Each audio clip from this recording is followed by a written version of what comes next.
Winnie Septiana menyapa dalam podcast Bincang-Bincang Mobil.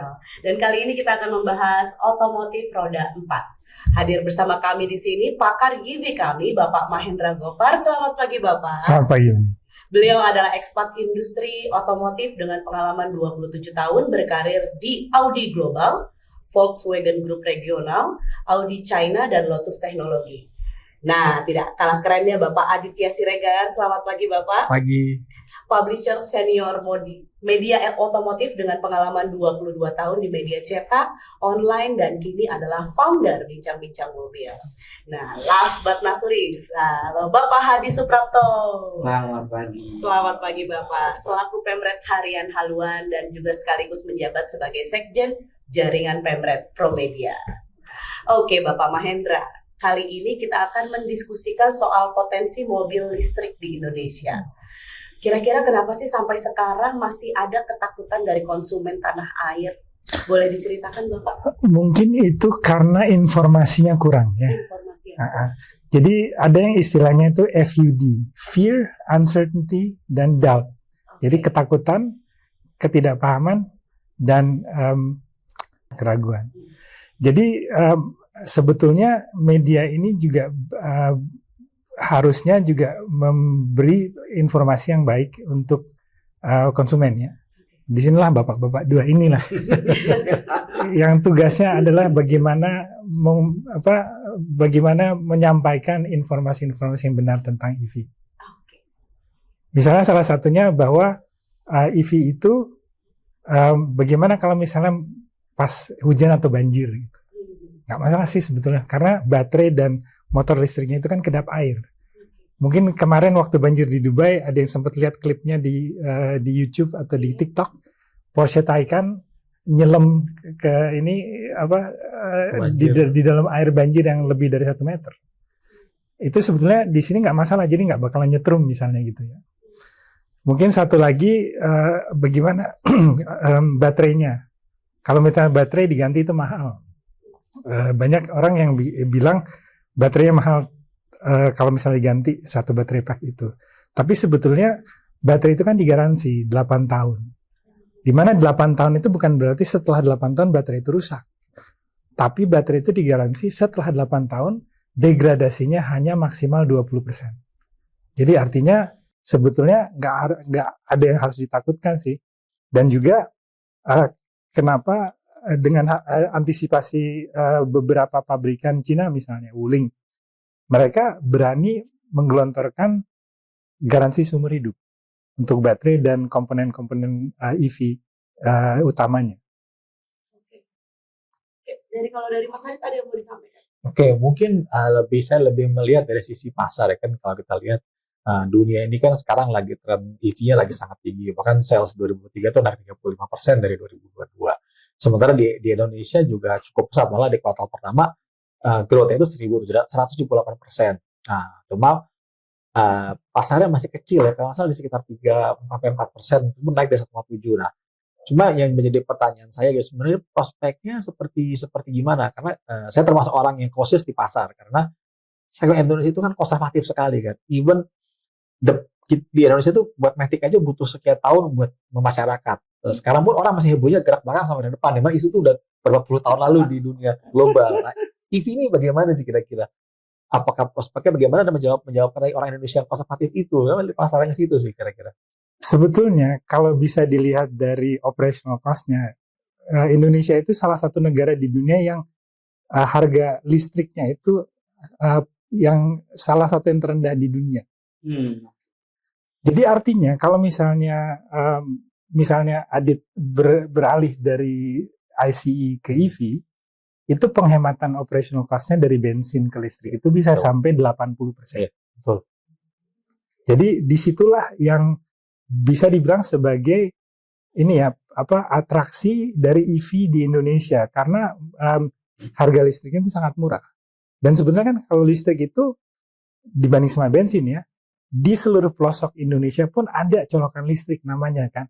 Seapes-apesnya di kelurahan manapun pasti ada colokan listrik. Belum tentu ada bensin, Pertalite atau Pertamax di situ. Jadi artinya sebetulnya EV itu adalah jenis kendaraan yang paling cocok sebetulnya buat di Indonesia yang menurut PLN listriknya masih oversupply, masih surplus. Jangan kenceng-kenceng bilang listrik murah, nanti PLN denger naik.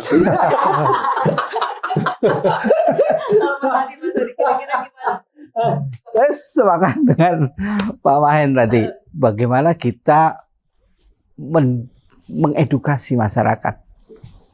Saya semalam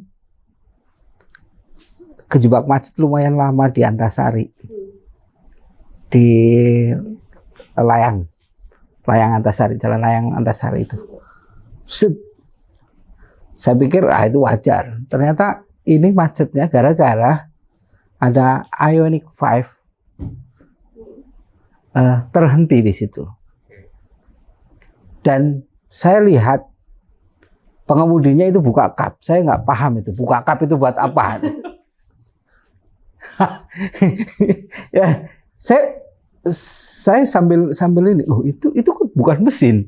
Kalaupun mogok juga nggak ada mesinnya kan. Artinya disinilah tugas kita untuk mengedukasi. Ini kalau misalnya ini baru satu ya macet panjang gara-gara saya tidak tahu masalahnya itu apa. Tapi feeling saya mungkin listriknya habis atau apalah, saya nggak tahu persis ya. Tapi kan bagaimana dia sebagai pengendara EV harusnya sudah paham dong ketika macet ketika berhenti atau mogok apa yang harus dilakukan. Nah ini yang PR berat sebenarnya Pak Mahen. Kalau menurut Pak Mahen gimana nih kira-kira?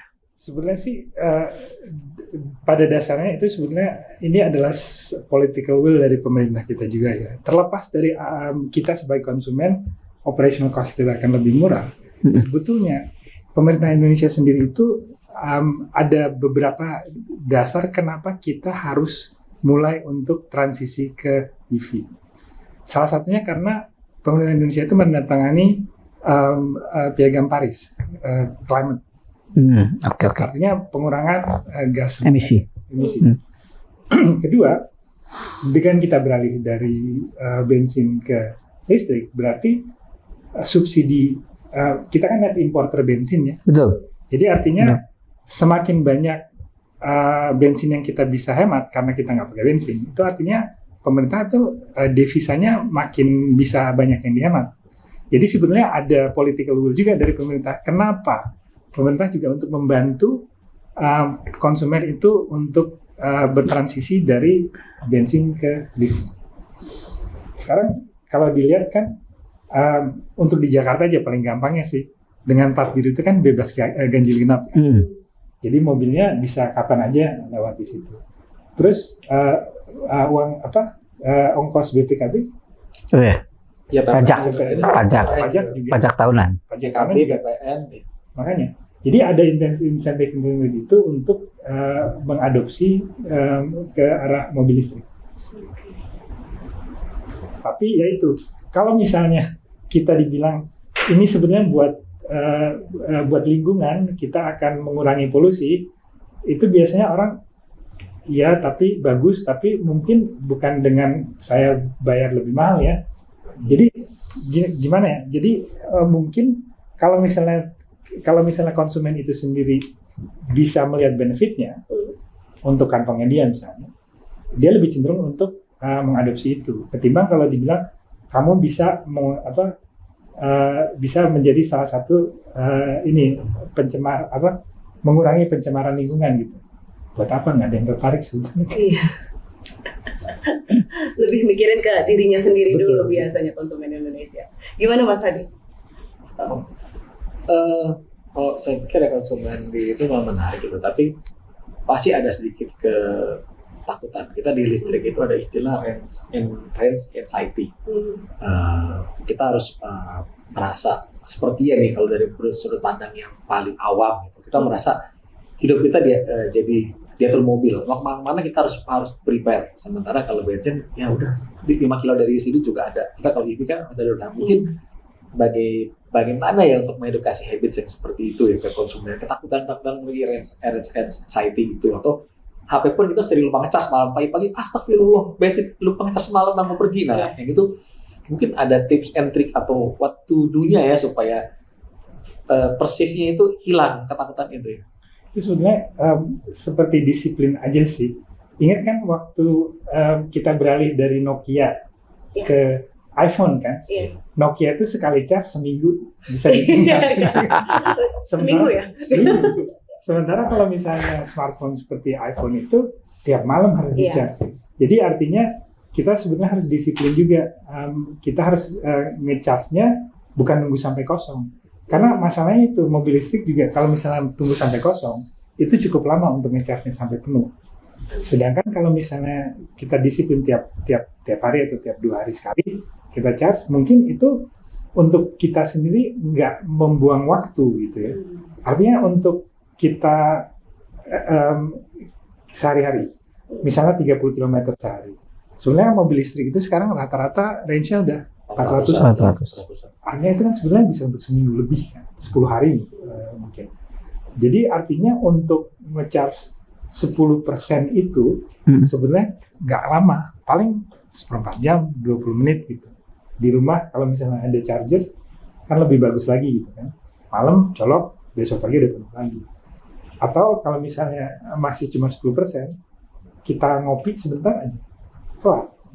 Jadi sebetulnya itu dari disiplin dan gaya hidup aja sih yang harus sedikit berubah untuk mengakomodasi bahwa mobil itu sebetulnya harus di-charge juga. Tapi nyambung dikit, baterainya gimana ya? Kan kita selalu takutkan kalau HP stay charge, baterai jadi gendut. Jadi itu berlaku nggak di mobil listrik? Makin stay charge bagaimana? Kondisi baterai apa seperti apa? Sebenarnya makanya kalau misalnya lihat di mobil EV itu rata-rata itu bukan rata-rata hampir semua garansi baterai itu pasti 8 tahun 160.000 km ya. Itu bukan berarti bahwa 8 tahun setelah 8 tahun itu baterai rusak. Tapi 8 tahun itu berarti baterai itu digaransi degradasinya itu tidak lebih dari 20% dalam 8 tahun. Jadi artinya baterai setelah 8 tahun itu harusnya masih sekitar 80% digaransi. Ngedrop tapi nggak keterlaluan gitu ya. Kayak teman kamu yang pakai Ioniq setelah 30.000 km itu degradasinya hanya 2%. Artinya kalau dilihat dari garansinya 160.000 km, artinya sampai dia mencapai 160.000 km dengan rate yang sama, artinya nggak lebih dari 15-16%. Jadi sebetulnya itulah salah satu kekhawatiran konsumen sekarang.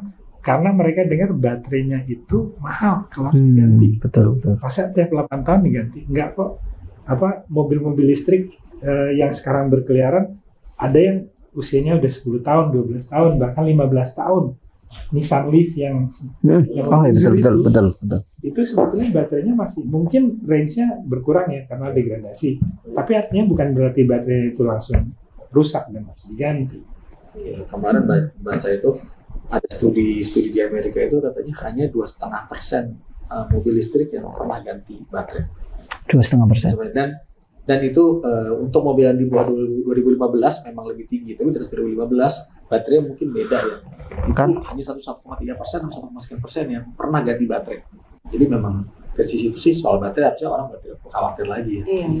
Makanya juga kalau dilihat beberapa pabrikan Cina di Indonesia ini, mereka berani memberi garansi seumur hidup untuk komponen baterai dan mesin listriknya. Itu bukan karena mereka takut bahwa itu akan rusak, justru mereka yakin terhadap kualitas baterainya. Nggak ada masalah sih kita kasih seumur hidup sekalipun. Gitu. Kalau di luar negeri itu gimana sih perpindahan dari mobil konvensional ke listrik? Masyarakatnya seperti apa? Apakah kayak Indonesia yang kita kan baru lah, mobil listrik yang masif kan baru setahun 2 tahun ini, baru setahun ini. Nah kalau di luar negeri seperti apa? Saya pengalaman sendiri 7 tahun di Cina itu memang untuk adopsi EV itu butuh dukungan pemerintah. Jadi artinya kenapa zaman mungkin sebelum sekarang ya, sekarang kalau dilihat harga mobil listrik itu setara sama harga mobil bensin. Tapi mungkin sekitar 5 tahun yang lalu itu dia masih 10-20% lebih mahal. Di Eropa Betul. justru jauh lebih mahal, mungkin bisa 2 kali lipat gitu. Betul. Tapi sekarang karena harga baterainya itu sekarang udah sangat murah, artinya nggak ada lagi alasan kenapa kita milih dari EV sama bensin karena harga. Nggak ada lagi yang namanya price premium untuk sebuah EV. Nah, balik ke pertanyaan Mas Adi tadi, sebetulnya pemerintah itu bukan hanya di Cina ya. Norway yang sekarang penetrasinya 90-an% ya, udah hampir 100%. Itu berawal dari insentif-insentif pemerintah juga. Misalnya pajak. Mereka dapat PPN, bebas PPN. Juga kalau di Norway itu bisa lewat jalur busway. Di sini orang juga pakai jalur busway. Habis itu mosing. Seperti waktu saya di Beijing, saya di Cina itu mungkin dari 7 tahun itu 4 tahun itu saya pakai itu. Jadi di Beijing itu nggak ada ganjil genap, tapi ada restriksi lalu lintas juga. Satu hari itu kita nggak boleh masuk kota berdasarkan nomor akhir plat nomor kita. Misalnya kalau misalnya nomornya 1, itu hari Senin nggak boleh masuk. 2 hari Selasa nggak boleh masuk dan sebagainya. Dengan mobil listrik itu bebas. Jadi bisa genap di sini. kayak ganjil genap di sini. Oke. Di sini juga kan dengan plat biru bisa dapat Bebas ganjil genap. Bebas PPN. Itu cuma 1% PPN. Seperti di sini juga ya Pak ya, ganjil genap gitu kan ya, aturan ganjil genap. Dan mungkin yang paling membantu adopsi EV itu adalah infrastruktur charging, public charging. Indonesia itu cukup unik dibanding sama di negara-negara lain karena sebagian besar dari pemilik EV di sini bisa charge di rumah. Oke. Kan sekarang kalau misalnya beli EV udah dapet kan Betul. Jadi artinya karena di sini kebanyakan orang kalau bisa EV artinya itu bukan mobil pertama pastinya kan. Dan kemungkinan dia punya rumah yang bisa dipasang wallbox di situ. Oke. Jadi artinya kalau misalnya di luar negeri yang misalnya banyak apartemen atau misalnya tinggal di rumah yang tanpa halaman, itu kan susah. Charging harus di public charging. Iya. Nah, sementara di sini kalau kita lihat dari PLN terakhir itu baru ada sekitar 1.300 titik charging public di seluruh Indonesia. Di seluruh Indonesia. Jadi artinya orang juga kalau misalnya nggak tinggal di rumah, nggak bisa charge juga segan kan. Nanti gimana mau charge-nya? Iya. Kalau misalnya dia di kantornya ternyata ada, bagus lah. Gitu. Tapi kalau misalnya dia nggak punya nggak ada kemungkinan untuk charge di komitnya dia, itu kan sulit juga. Pertimbangannya mungkin di situ. Nah, kalau misalnya dilihat di negara yang cukup mature ya, untuk adopsi EV-nya seperti Cina, itu rasio antara jumlah EV dan charging station-nya itu sekitar 1:10. Jadi bayangin di Cina itu sekarang udah sekitar 20 juta EV. Artinya jadi sekitar 2 juta titik charging. Di Beijing sendiri itu ada 35.000 fast charging station. Itu dulu loh waktu saya masih di Beijing. Which is berapa tahun yang lalu itu Pak? Itu 1,5 tahun yang lalu. Oke. Jadi artinya sebetulnya apalagi waktu saya di Shanghai lebih banyak lagi ketimbang Beijing. Waktu di Shanghai itu network yang paling banyak itu Tesla. Karena waktu itu pakai Tesla Model Y, jadi hampir di radius 5 km pasti ada superchargernya Tesla. Dan Tesla itu sebenarnya bisa juga pakai charger yang mana aja, jadi bukan hanya terpaku di charger Tesla. Oke. Kalau di sini isunya ini kalau tidak salah ada berapa provider SPKLU kan? Isunya itu satu provider satu apps. Jadi kalau di Lutut kita ada PLN, ada Voltron ya, misalnya Voltron atau siapa itu kita punya 2 apps atau 3 apps. Oh gitu. Ya, Memang kita rajin bikin apps. Iya, aplikasinya kebanyakan ya. Kemarin udah ditegur sama Pak Presiden. Saya juga waktu di Cina, Iya. di handphone tuh ada 4 app. buat ini. State Grid 1, Oh, T-Good 1, Camp 1 gitu.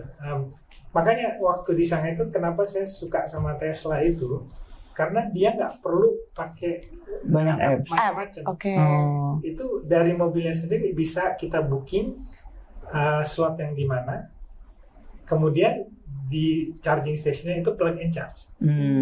Artinya kita nggak usah untuk paymentnya sendiri itu langsung ke account sendiri, jadi nanti langsung di debit aja. Oke. Sedangkan kalau misalnya kayak gini kan, parkir, colok, scan QR code, bayar dulu, terus baru itu. Mungkin bisa 5 menit sendiri untuk ini kan. Iya. Sementara kalau Tesla 10 detik plug and charge. Tadi Mas Andi juga singgung soal konsumen kita yang untuk berubah itu agak susah. Sama kayak misalnya dulu tadi Matic, manual ke Matic itu kan sebenarnya ya betul. Mobil Matic laris itu kan sebenarnya baru-baru ini. Yang untuk mobil-mobil yang murah ya, bukan mobil premium. Kalau mobil premium sudah dari dulu, tapi kalau mobil yang menengah ke bawah itu yang ada Matic dan mulai laku itu ya sekarang ini. Nah, dan banyak skeptis di masyarakat ketika menggunakan mobil listrik, apalagi dengan alasan medan dan lain-lain. Padahal kalau nggak salah Cina juga medannya naik turun ya Pak. Nah, itu sebenarnya skeptis dengan medan yang naik turun dan lain-lain itu beralasan nggak sih untuk tidak berpindah ke EV? Sebetulnya justru mesin listrik itu torsinya jauh lebih besar daripada mesin bensin. Minimal dari 0 itu torsinya langsung ya, instan. Mungkin pernah lihat juga ada berita tentang misalnya Wuling REV yang nggak bisa nanjak. Iya. Sebetulnya itu sempat ngomong-ngomong juga sama orang-orang Wuling, itu salah kaprah dari konsumennya karena Wuling itu by default dia pakai pakai eco-mode. Jadi pakai irit kan. Betul. Sebetulnya kalau misalnya nanjak, ya kalau misalnya pakai irit mode kan susah. Jadi sebaiknya, makanya kayak Mas Adi tadi bilang, kok misalnya mogok gitu, refleksnya mobil listrik buka kap mesin gitu. Sebetulnya kan ada mesin yang di situ frank biasanya kan, frank-franknya gitu. Ya tapi balik ke hal seperti itu, mungkin karena konsumennya sendiri itu belum tahu kemampuan mobilnya sendiri. Sebetulnya kalau misalnya Wuling REV itu pakai sport mode, itu torsi maksimumnya justru di situ. Lagi-lagi edukasi ya Pak. Edukasi betul. Masyarakat kita kurang teredukasi, bener Mas Adi. Malas baca buku manual. Itu udah pasti sih, iya Saya benar. juga. Saya kalau ada masalah baru googling. Indikator ini nyala, kenapa? Oh ini masalahnya. Nah kalau buku manual segini. Itulah ada influencer sama YouTubers yang juga membahas mobil Betul. listrik. Oh iya. Misalnya sampai pakai satu mobil listrik sampai habis baterainya misalnya kan. Kemudian itu menyusahkan karena lama banget ngurusnya. Jadi itulah salah satu caranya untuk mengatasi skeptisisme kan. Artinya misalnya dia bilang range-nya 430 km, bener nggak sih gitu kan? Dicoba ke Semarang bisa sampai 445 lebih gitu kan. Jadi artinya sedikit banyak ya edukasi itu bisa lewat TikTok, bisa lewat YouTube, bisa lewat podcast-podcast seperti ini. Iya benar-benar. Lewat media online. Oke, tadi Bapak kan sempat mention bahwa ini semua butuh dukungan dari pemerintah begitu ya Pak. Kira-kira langkah-langkah atau usulan apa sih bagi pemerintah maupun konsumen menurut Bapak? Sebenarnya mungkin dari pemerintah sendiri yang terbaik yang bisa dibuat pemerintah adalah untuk mempercepat infrastruktur charging atau infrastruktur lain yang mendukung mobil listrik.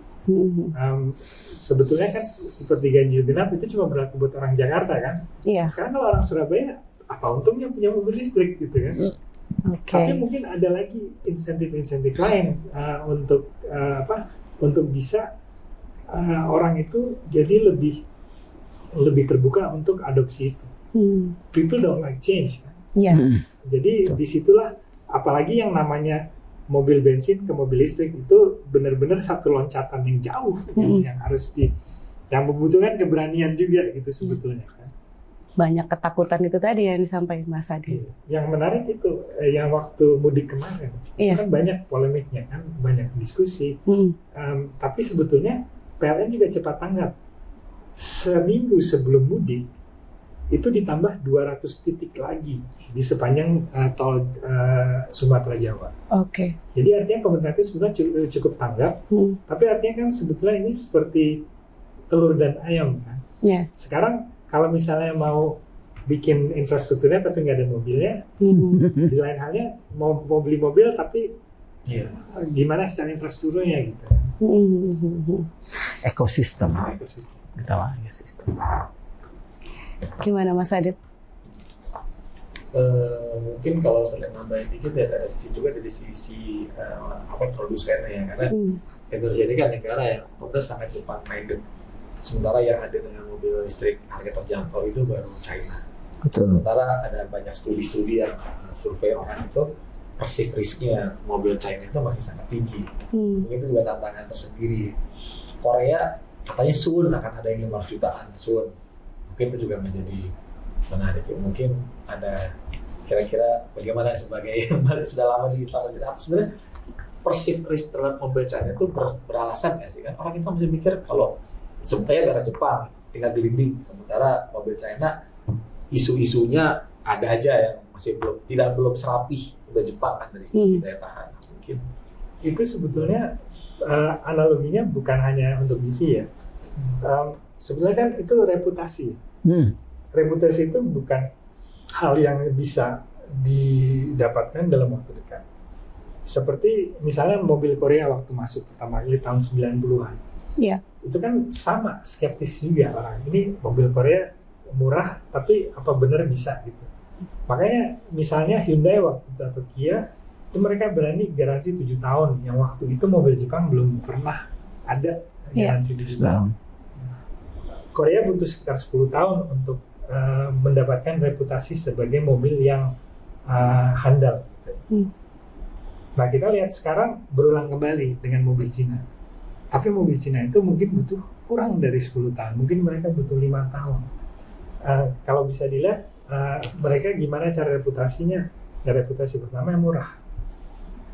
Reliable, kita lihat. Tapi artinya mereka berani untuk menggelontorkan seperti garansi seumur hidup.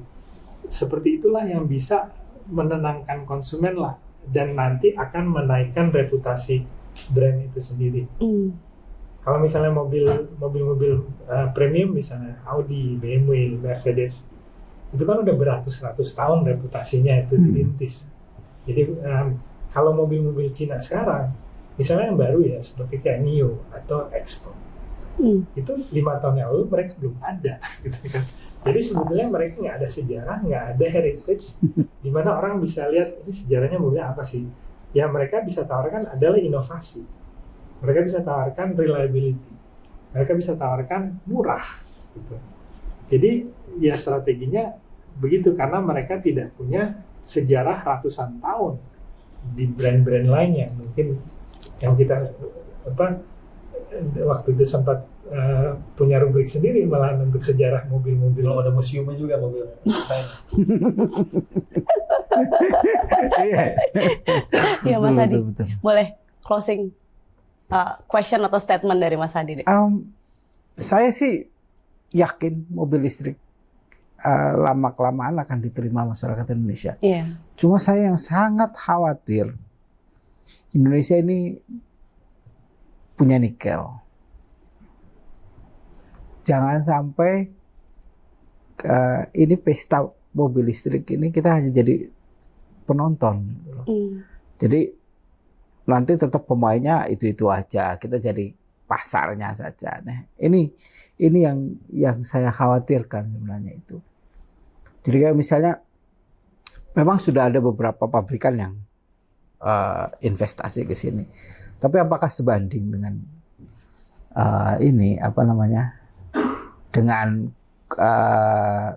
dengan kondisi Indonesia saat ini? Jadi ya intinya bagaimana kita tidak hanya jadi penonton di industri mobil listrik ini, Pak. Saya yakin ini bisa, Mas Adi, karena kita sudah lihat ini di EV roda 2. Di EV roda 2 itu sudah banyak produsen-produsen lokal seperti Gesit, Polytron, Elektrum dengan Alfa, dengan Polytron juga. Artinya mungkin kita belum lihat ya program tapi I'm sure di beberapa tahun lagi kita akan ada juga produksi mobil listrik lokal, dan bukan hanya dijadikan pasar oleh produsen-produsen yang sudah ada. Oke, Mas Adit, for closing statement. Tapi udah biasa dengan cukup lengkap ya sama tapi di backup itu memang satu dari pemerintah itu sangat penting ya. Iya, dukungan pemerintah ya. Tersedia produk juga. Iya. Karena di Indonesia ini pasar terbesar adalah seven seater. Jadi kalau saya berpendapat tanpa seven seater listrik yang harganya terjangkau, pasti trajektorinya growth grafiknya akan mungkin ke arah ke situ, jadi supaya memang belum ada produk yang benar-benar sesuai dengan kebutuhan, makanya penjualannya masih bisa aja. Wuling REV murah, tapi kan itu mobil buat anak kuliah, istri ke pasar atau kemana. Oke. Iya. Kunci ada di si produk ya. Tapi mungkin soon ya kita dengar sih akan ada soon misalkan seater. Boleh di-spill nggak sunnya apa kira-kira? Ada di website ucapmobil.com.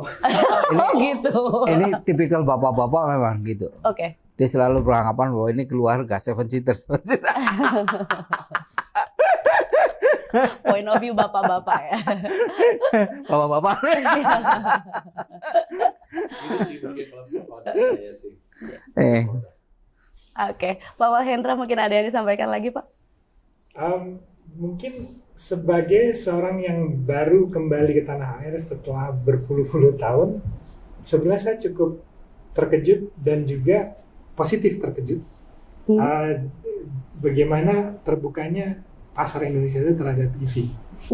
Artinya saya yakin sekarang itu kita masih dalam tahap early adopters, masih di bawah 5%. Tapi menurut Bloomberg kan 5-10% adopsi EV itu adalah tipping point, di mana setelah itu adopsinya akan naik secara eksponensial. Kita lihat akhir tahun ini kata Menteri SDM akan bisa menjual sekitar 50.000 unit itu adalah 5%. Itu udah masuk ke ambang batas tipping point. Apakah setelah itu trajektorinya akan eksponensial, kita lihat di situ. Oke, menarik diskusi kita hari ini. Ternyata memang potensi mobil listrik tidak halu ya, tapi memang rasional ya Pak ya. Begitu ya Bapak-Bapak ya? Oke, sampai jumpa lagi di next podcast Bincang-Bincang Mobil. Bye dulu Pak.